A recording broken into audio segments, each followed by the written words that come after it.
What's up, guys? Colton here from EBFG TV. Also with me is Brian. We're here with another match review. What are your initial thoughts on the Sounders' 2-1 win against Salt Lake tonight?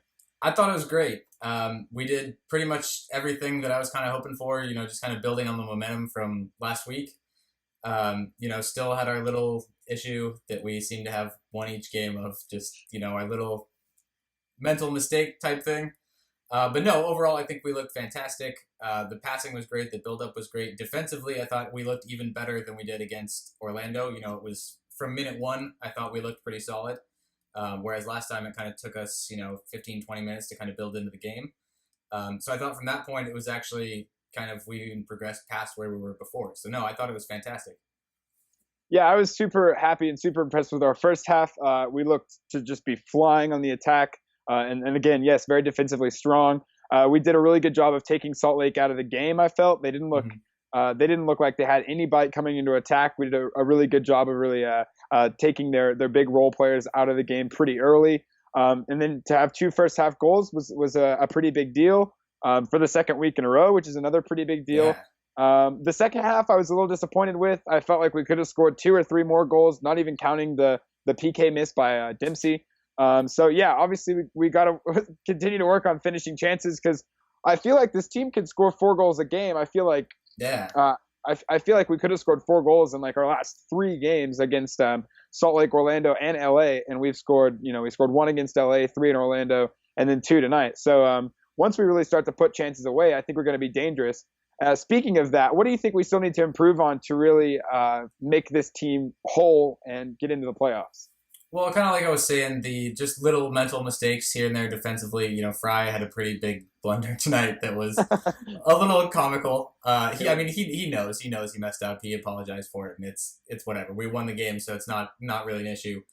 But yeah, that's the stuff that was previously costing us games. When you're not getting that goal scoring support, those mistakes cost you major points.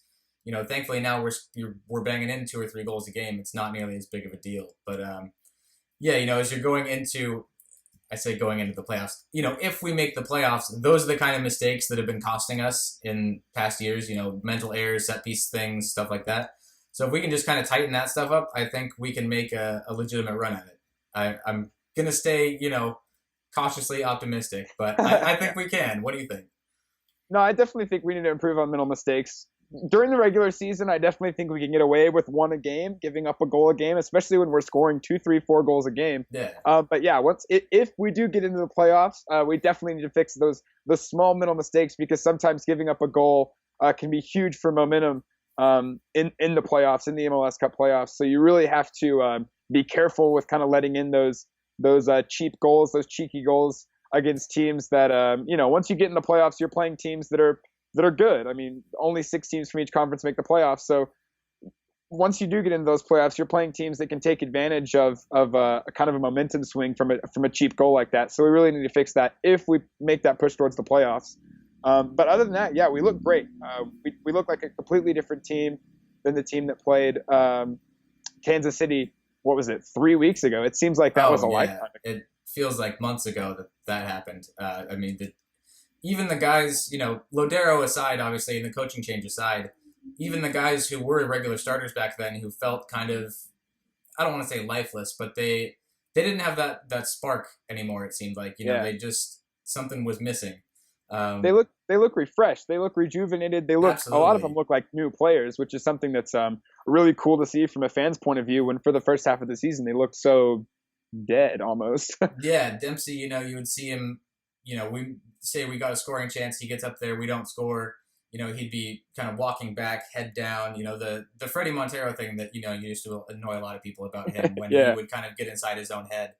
And it felt like a lot of our players just had something kind of hanging over them. And between the coaching change, bringing in the new guys and the new system and all that, you're seeing guys like Dempsey and Ozzy and Mears and all these guys who were kind of struggling before are suddenly, kind of back into their 2014, 2015 form. And it's really fun to see.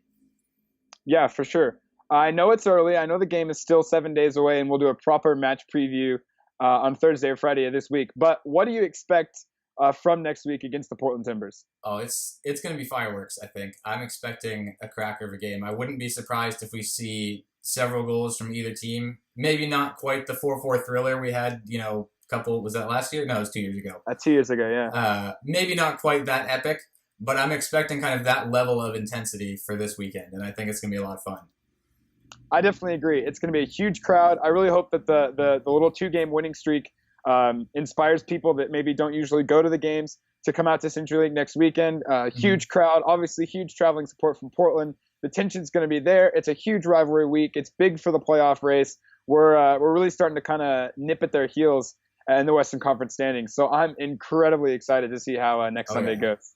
And incredibly disappointed that I can't be there. Yeah, it's a bummer, but it is a bummer. But you'll have plenty of Portland home games to enjoy coming up. So. Oh, for sure, and I'm quite excited about that. Well, guys, that's all we have for you tonight.